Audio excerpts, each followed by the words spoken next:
Pisak Macha Devi, social worker, Gitu Devi, working president, All Assam Meitei Women Protection Committee, Rameswari Devi, self-help group member. So asi mayam organization singna Apunba oina memorandum submit tawani for the demand of fast track court and severe punishment, that is hang till death, meaning fasi ki saza.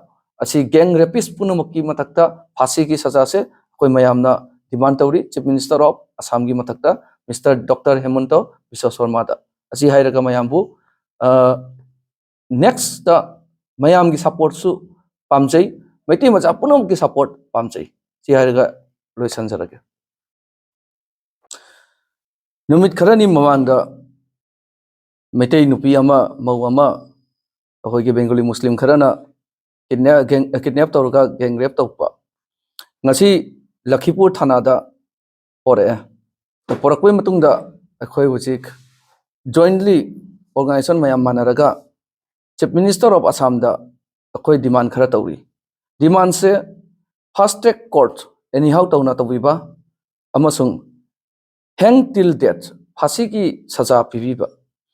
Because gang rape tawba mau nupi nahada tawba since quite a choba crime amani crime against women magi nupi tuki mental status amasung brain hemorrhage oibagi achoba chance amalai mapun si chupa ma se karamba fibam da leigani haise adugi nungai taba adugi wakhalon leipase akhoi yamna sathina nungaite aduna akhoi mayam organizations mayam pullaga Chief Minister of Assam da akhoi Deputy Commissioner gi through da kasar gi akhoi immediately memorandum of pibani signature khotpa organization sing Okram Lakhikanta Singh, General Secretary Meitei Chamber of Commerce Assam, Ashangbam Swapan, General Secretary AMSU, All Assam Manipuri Students Union Central Committee, Khaidem Ibungo Macha Singho, Commander Unit 50 Kachar Arambai Tengol, Inao Meetei Luching Purel,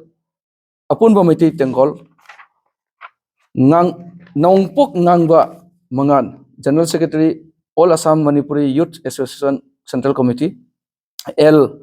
Premilata Singha, Secretary Sara Leikai Meira Paibilup, President All Assam Meitei Women Protection Committee gi N Jagradhatri Singha, Pisak Machas Devi, Social Worker, Gitu Devi Working President, All Assam Meitei Women Protection Committee,